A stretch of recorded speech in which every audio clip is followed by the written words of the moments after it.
Thank you and welcome to the show this morning. The topic this morning is spiritual awakening, and we're fortunate to have with us to talk about spiritual awakening the Reverend Dr. AArthur, who is the pastor of the Word of Life Christian Center located in Nashville, Tennessee. And of course, Dr. Arthur, let me welcome you to the show this morning. Thank you. And to tell you how delighted we are to have you, and especially to think in terms of the topic that we're going to deal with this morning, spiritual awakening, because I think it has been demonstrated that, especially since September the 11th, that there has been an increase in spiritual activities among many segments of society, and et cetera. And we want to explore that this morning. But before we get into that, Dr. Arthur, let's have you to talk about your background, your education, and some of the information that was important in terms of your life and eventually leading you to the pastor of the Word of Life Christian Center, after which we will talk about something about spiritual awakening. You can define that, and then we'll get into the show for today. Thank you, Dr. Haney, for inviting me. And I'm originally from Ghana, West Africa. I was born there, went to high school there, and then came to the United States, to University of New Orleans, did my undergraduate work in political science, and from there went into Ohio State University in Columbus, Ohio, for my master's and PhD in international politics. After which I was invited for an interview at Tennessee State University, which happened to be then my first job in my career, where I worked for 8 years, and then from there to Austin Peay State University for another year, and then to Fisk, where I ended up staying there for 10 years, during which I was appointed as the executive assistant to the president of the university, and thereby had some responsibilities for administration, along with my professorial duties. And then, but in between all of that, came a time when I had a call of the God that I serve, to the living God. And in 1989, it really coincided my time of work at Fisk University.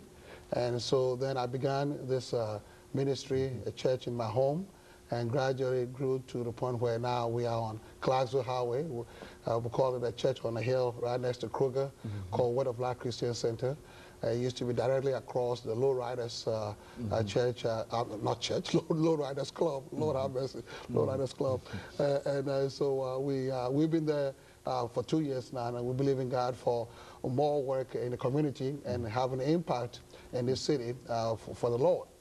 Also, I need to say that I'm married with 4 children, and one who works as a youth minister in our church. He's made me a grandfather. And then there is a second child who finished from Fisk University and working on her master's, and now lives in Washington, D.C. with her husband. A third child who's doing her medical training at Meharry Medical College, going into her second year. And a baby child who goes to Fisk University now, also going to her second year at Fisk University. And so you can tell the Arthur family is kind of spread out and loaded with all kind of work being done for the Lord. And then finally, I need to say that I have been given, as I said earlier, a wife who has been a wonderful partner. We've been married since 1991. And of course, this is my second marriage, and it's been very wonderful. And so I thank God all that has made it possible for me today to do the work that I'm doing. You know, Dr. Arthur, I think one of the things that we've indicated earlier, that since September 11th, there has been this increased awareness of things that are of a spiritual nature. But now, when you talk about spiritual awakening, let's give our audience some kind of definition. Let's give you, before we talk about some aspects of spiritual awakening. I think that what we need to even do before that is to understand that we are spirit beings. And I think most people don't recognize that. And because they didn't know that, if you talk about spiritual awakening, they don't seem to really relate to that.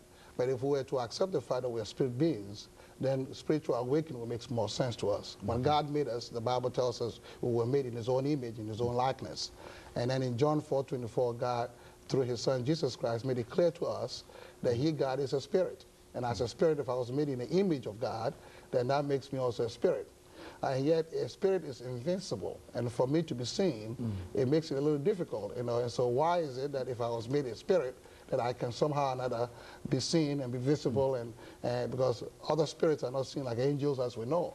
But what God did was that he made this earth for man, and in this three-dimensional planet that we live on, that it became necessary for us to be put into a body, an earth suit we call it, which is a body that we carry. And most people think that we are bodies and minds, and that's all. But or the root of man is a spirit, and that we are spirit beings. And therefore, when we talk about spiritual awakening, it is a recognition of recognizing and becoming aware of who you are, and awakening to the fact that you are a spirit being, and thereby looking into the things of the spirit as being more primary and more principal than, if you may, physical or mental things that we've. Now, you and I having been trained in academia over the years, and I had the pleasure of working with you at Tennessee State University for a while, and we're all involved in intellectual exercise and all that. And there's a place for that, no question about it. But ultimately, we have to go to the roots of man, and that root of man is the spirit.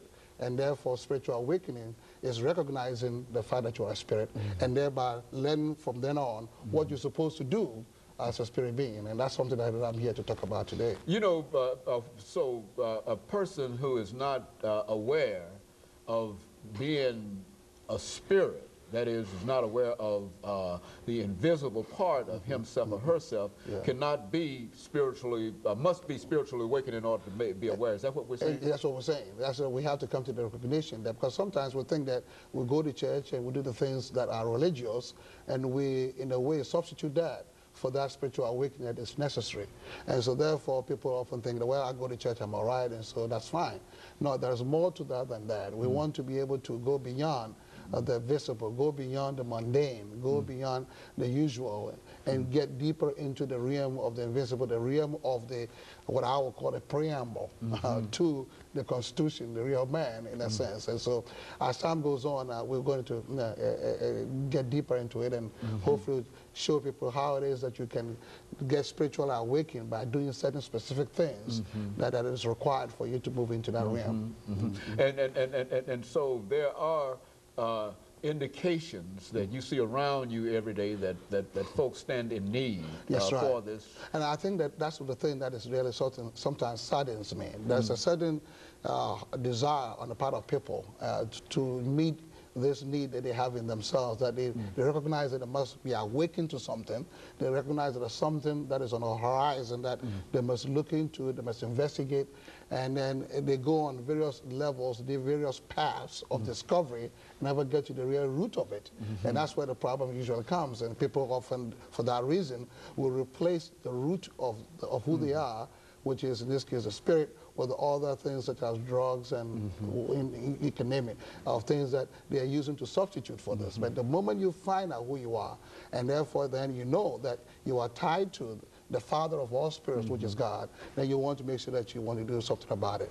For example, you know, as you know, if you take a plant out of the soil, that the plant after a while will wither and die, because the plant needs to be in its environment that nurtures it, which is the soil, with its nutrients to keep it alive. Now, in the same way, if you take a fish out of the water, that environment that gives it life, that fish will ultimately eventually die. Well, you come to man.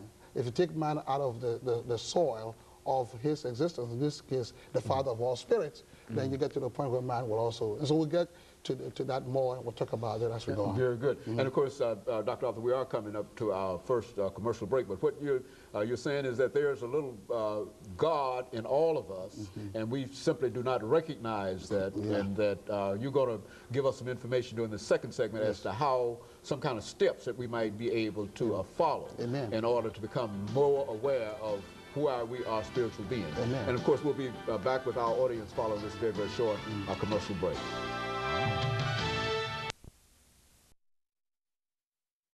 The Reverend Dr. Alexander